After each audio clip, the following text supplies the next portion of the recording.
नमस्कार दोस्तों, मेरे YouTube चैनल धर्म गुरु जाम्बो जी पर आपका एक बार फिर से हार्दिक स्वागत है।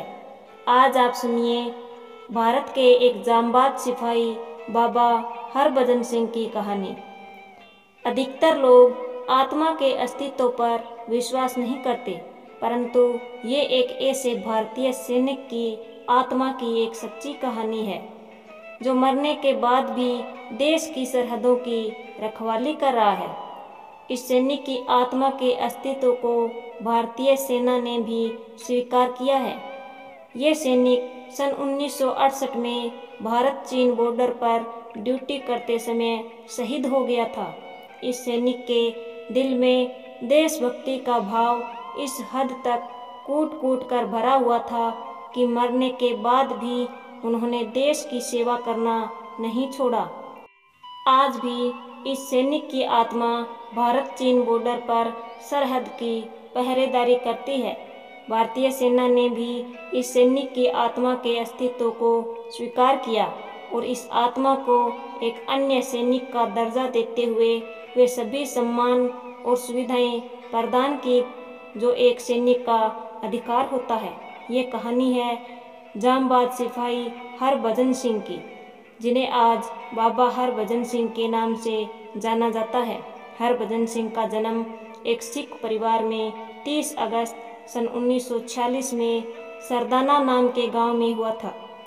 वर्तमान में यह गांव पाकिस्तान में स्थित है। 20 वर्ष की आयु होने पर सन 1966 में हरभजन सिंह भारतीय सेना की पंजाब रेजिमेंट की 24वीं बटालियन में बतौर सिपाही भर्ती हो गई, जिसके बाद उनकी पोस्टिंग सिक्किम राज्य में भारत चीन बॉर्डर पर नथुल्ला दर्रे पर कर दी गई। ये इलाका समुद्र तल से लगभग 13,200 फीट की ऊंचाई पर स्थित है। वर्ष के अधिकांश समय ये इलाका बर्फ की मोटी परत से ढका रहता है।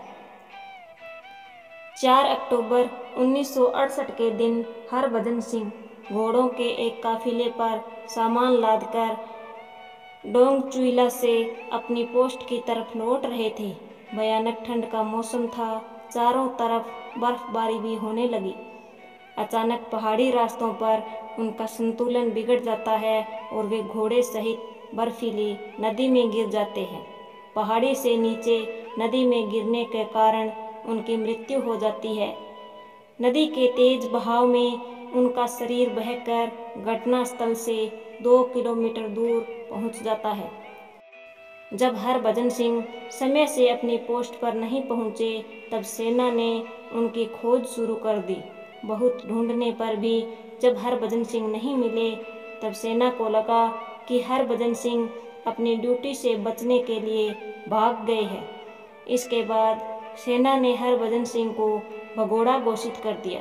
कुछ दिनों के बाद हरभजन सिंह की आत्मा ने अपने साथी को सपने में बताया कि उसकी मृत्यु हो चुकी है और उसका शरीर एक स्थान पर फंसा हुआ है। सुबह होने पर जब साथी सैनिकों ने उस जगह पर हरभजन सिंह की तलाश की, तो उन्हें उसी जगह पर हरभजन सिंह का शव मिल गया। शव के साथ ही उनकी राइफल भी मिल गई।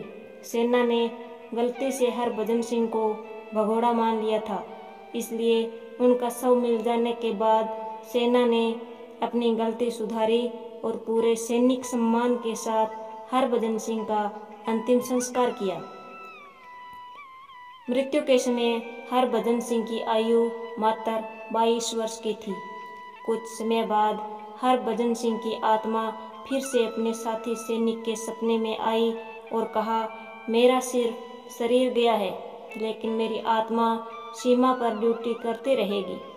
साथी सैनिकों ने इस सपने की बात को अपना वहम समझा और इस पर कोई ध्यान नहीं दिया। लेकिन कुछ दिनों के बाद उन साथी सैनिकों के साथ कुछ अजीब घटनाएं होने लगी। जैसे यदि किसी सैनिक से कोई गलती होने वाली होती या उनके साथ कोई अनहोनी घटना होने वाली होती, तो हरभजन सिंह की आत्मा उन्हें पहले ही सपने में आकर आगाह कर देती और वो बात बिल्कुल सही साबित होती। यदि कोई सैनिक ड्यूटी के दौरान लापरवाही करता तो उनकी आत्मा उसे तुरंत सचेत कर देती। भारतीय सैनिकों को हमेशा ये एहसास होता था कि एक अदृश्य सैनिक उनके साथ सीमा की रखवाली कर रहा है। इस प्रकार हरभजन सिंह भारतीय सैनिकों के लिए बाबा हरभजन सिंह बन चुके थे। जब ये बात फैलने लगी तब सेना के उच्च अधिकारियों ने इसकी पुष्टि की और वे इसे सत्य पाकर हैरान रह गए। बाबा हरभजन सिंह की आत्मा चीन की तरफ से आने जाने वाली किसी भी कार्यवाही की सूचना भारतीय सेना को 72 घंटे पहले ही दे देती थी। यदि भारतीय सेना को चीनी सेना का कोई मूवमेंट पसंद नहीं आता था तो हरभजन सिंह की आत्मा चीनी सैनिकों को भी इस बारे में अवगत करा देती थी। कई बार चीनी सैनिकों ने भारतीय सेना के अधिकारियों से यह शिकायत की थी कि आपकी सेना का एक जवान रात को घोड़े पर सवार होकर सीमा पर गश्त लगाता है। ये बाबा हरभजन सिंह ही थे जो रात में सीमा पर पहरा दे रहे थे। इस प्रकार चीनी सैनिक भी बाबा हरभजन सिंह की आत्मा के अस्तित्व पर पूर्ण विश्वास करने लगे। इसके बाद सेना ने हरभजन सिंह की आत्मा को ड्यूटी पर तैनात सिपाही का दर्जा दिया और उन्हें वे सभी सुविधाएं प्रदान की जो एक सैनिक को दी जाती है। सेना ने उनके बंकर को मंदिर का रूप दे दिया। बंकर में उनके कपड़े, वर्दी, जूते, बिस्तर और अन्य सामान रख दिए गए। बाबा हरभजन सिंह को आम सैनिकों की तरह तनख्वाह, बोनस, प्रमोशन, छुट्टी, भोजन जैसी सभी सुविधाएं दी जाने लगी। इसके बाद उन्हें भारत चीन सीमा पर होने वाली हर फ्लैग मीटिंग में शामिल किया जाने लगा। मीटिंग में हरभजन के नाम से एक खाली कुर्सी रखी जाती थी। सैनिकों को साल में 2 महीने छुट्टी के मिलते हैं। इसी प्रकार बाबा हरभजन सिंह को भी 2 महीनों के लिए उनके गांव छुट्टी पर भेजा जाता था। उनके नाम से ट्रेन का टिकट बुक कराया जाता था और सेना के 2 जवान उनका सामान उनके गांव छोड़कर आते थे और इसी प्रकार उन्हें छुट्टी से वापस भी लाया जाता था। इन 2 महीनों के दौरान बॉर्डर पर सेना के जवान हाई अलर्ट पर रहते थे क्योंकि इस दौरान उन्हें बाबा हरभजन सिंह से कोई मदद नहीं मिलती थी। बाबा हरभजन सिंह को सेना के नियमों के अनुसार समय समय पर प्रमोशन भी दिए जाते थे। बाबा हरभजन सिंह सैनिक के पद से प्रमोट होते होते कैप्टन हरभजन सिंह बन चुके थे। हर सैनिक समय आने पर रिटायर हो जाता है। इसी प्रकार कैप्टन बाबा हरभजन सिंह को भी 2005 में रिटायर किया जाना था, परंतु ड्यूटी के प्रति उनकी निष्ठा को देखते हुए उनका कार्यकाल 1 साल और बढ़ा दिया गया। इस प्रकार 2006 में कैप्टन बाबा हरभजन सिंह रिटायर हो गए। रिटायरमेंट के बाद जब तक हरभजन सिंह की माताजी जीवित रही, उन्हें हरभजन सिंह के नाम से पेंशन भी मिलती रही। इसके बाद सेना ने उनके नाम से एक भव्य और विशाल मंदिर का निर्माण करवाया और यहाँ उनकी मूर्ति स्थापित की गई। इस मंदिर में बाबा जी का ऑफिस और बेडरूम बनाए गए। रिटायरमेंट के बाद बाबा हमेशा के लिए अब इसी मंदिर में रहने लगे हैं। भारतीय सेना बाबा हरभजन सिंह के दोनों मंदिरों की देखरेख करती है। बाबा जी के कमरे की दोनों समय सफाई की जाती है। उन्हें चाय, नाश्ता और भोजन समय समय पर परोसा जाता है। बाबा हरभजन सिंह आज भी सीमा पर मुस्तैदी से ड्यूटी कर रहे हैं। सुबह जब उनके कमरे की सफाई की जाती है तो उनके जूतों पर मिट्टी लगी मिलती है और उनके बिस्तर पर सलवटें दिखाई देती है, जैसे इस बिस्तर पर कोई लेटा हो।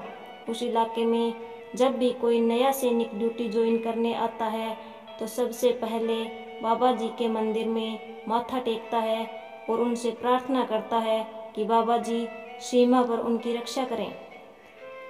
बाबा हरभजन सिंह के प्रति उनके भक्तों में गहरी आस्था है, इसलिए बाबा जी के मंदिर में भक्तों की भरी भीड़ उमड़ती है। सभी भक्तों की सुख सुविधाओं को देख रेख का जिम्मा भारतीय सेना ने उठा रखा है। बाबा के भक्त इस मंदिर में आकर अपनी मन्नत कॉपी में लिख कर जाते हैं। मान्यता के अनुसार बाबा जी ड्यूटी से लौटकर उनकी समस्याएं पढ़ते हैं और उनकी मदद करते हैं। भक्त इस मंदिर में प्रसाद के रूप में पानी की बोतल चढ़ाते हैं।